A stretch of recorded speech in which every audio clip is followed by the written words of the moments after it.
Hey everyone, my name is Wes, and welcome back to Terror Talk, where I discuss creepy clips online.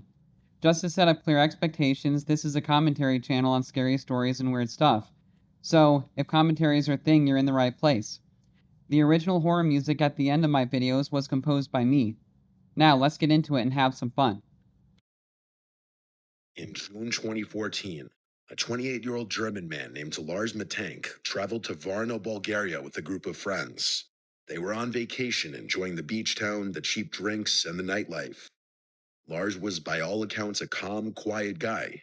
He wasn't someone known to get into fights or cause trouble. But while out one night at a bar, Lars reportedly got into an argument with a group of local men, possibly over a football rivalry. The fight left him with a ruptured eardrum, which meant he couldn't fly home with his friends. The doctor told him he needed to stay behind and let it heal. His friends offered to stay with him, but Lars insisted they return to Germany without him. He claimed he'd be fine. He just needed a few days to rest. How do you feel about traveling abroad to other countries? I don't really know how I feel about it. I'm not really big on that kind of thing. Only because I'm not a fan of traveling in general. Like, I've been to Spain and other different countries in Europe, and it was a great time. But I know that those types of trips can be a little bit dangerous if you're not careful about things.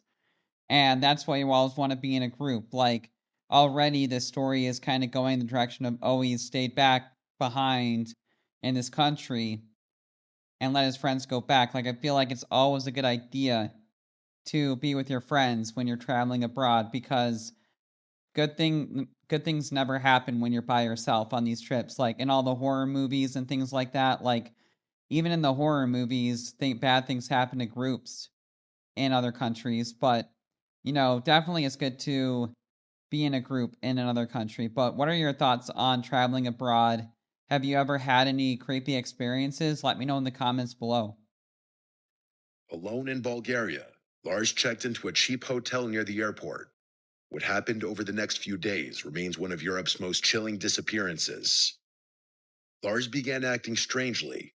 He called his mother several times, sounding panicked. He told her to cancel his credit cards.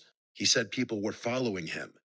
At one point, he left the hotel in the middle of the night, claiming he was being watched by four mysterious men. He even texted his mom, asking what the side effects of an antibiotic he'd been prescribed were. His behavior kept escalating. The hotel staff described him as nervous, pacing, and constantly checking the windows. Then, on July 8th, the day he was scheduled to fly home, Lars arrived at Varna Airport, and things took a dramatic turn.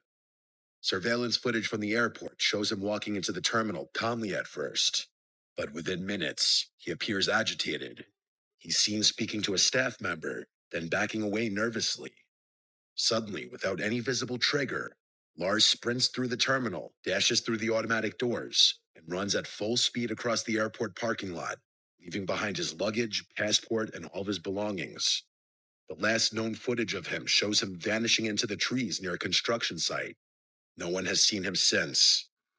His disappearance has become a breeding ground for theories. Some believe he had a psychotic break, potentially brought on by a reaction to an antibiotic he was taking, or a latent mental illness triggered by stress.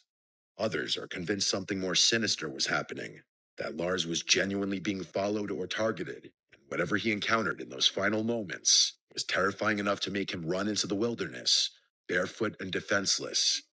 There were alleged sightings in Eastern Europe for years after, but nothing ever confirmed. The strangest part is that his mother insists that Lars was not mentally ill. She believes he was in danger, that he may have stumbled upon something he shouldn't have, or gotten involved in something darker than he realized. The image of him running, wide-eyed and desperate, has been viewed millions of times online, yet no one knows what scared him that badly, and no one knows where he went. Yeah, that is a crazy story, isn't it? And what do you think? Do you think it was a psychotic break, or do you think that he was being targeted somehow? Because I don't know. To me personally, it sounds more like a psychotic break, because when he was in the hospital or whatever, and he was in the antibiotics or whatever it was, he was asking what the symptoms were. So I think he was clearly taking something, but, were people really following him? I don't know, but this was definitely a really cool story that I liked a lot. And I think that, I mean, who knows what happened? Because just imagine, you could have stayed home or you could have stayed behind with your friends and been there with them. And then this happens and he goes missing forever. Like, I don't know about you, but I would feel guilt for the rest of my life if that happened.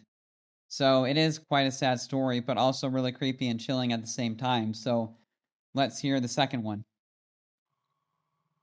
In 1912, in the small town of Opelousas, Louisiana, 4-year-old Bobby Dunbar disappeared while on a fishing trip with his family near Swayze Lake. His parents claimed he vanished sometime during the day, possibly while wandering near the water. A massive search was launched immediately. Hundreds of volunteers scoured the area, dragging the lake, searching the woods, and even setting off dynamite underwater in case his body was stuck in the lake bed. But Bobby was gone. The town was devastated.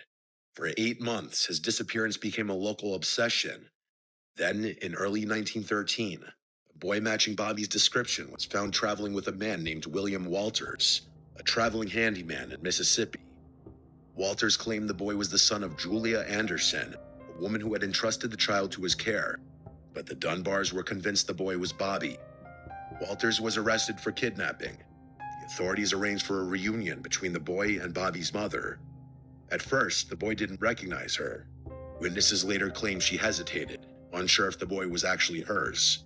But after spending a few days with him, she announced to the press and the police that he was, in fact, her son. I mean, how crazy is that? Like a year after the disappearance of this kid, and she can't even tell if it's her son or not? Like, how could he change that much in such a short time frame? Like, that's pretty wild, isn't it? That's just my thought, though.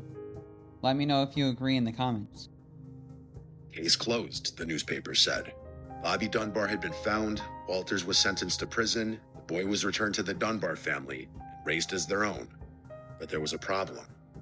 Julia Anderson, the woman who had entrusted the boy to Walters, showed up. She insisted that was her son, Bruce, and that the Dunbars had taken him. She had no money, no lawyer, and no support. When the courts ruled in favor of the Dunbars, she lost custody forever. She returned to Mississippi heartbroken, labeled a liar and an unfit mother by the press.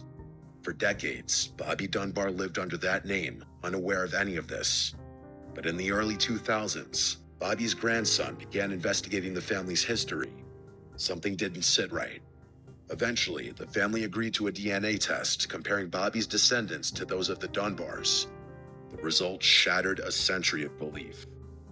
The boy who had grown up as Bobby Dunbar was not biologically related to the Dunbars. He was Bruce Anderson. Julia Anderson had been telling the truth all along, which means the real Bobby Dunbar was never found. To this day, no one knows what actually happened to him, whether he drowned, was abducted, or suffered some unknown fate. His case remains officially unresolved. Meanwhile, an innocent man was imprisoned, and another family raised a child who wasn't theirs, because the truth was too painful, and the need for closure outweighed the facts. Okay, so then I guess it wasn't actually her kid, and an innocent man did go to prison. And that's the kind of thing with these stories. Like, sometimes people, just don't want to face how painful the truth is. And it is sad when things happen like that. But just imagine, your kid going missing and just like randomly in the middle of the day and never knowing what happened. I can only imagine how painful that would be. Because I don't think I ever want kids. I don't think I ever plan to have kids on my own. But I can only imagine how painful that would actually be if that were to happen. So, these were definitely creepy stories.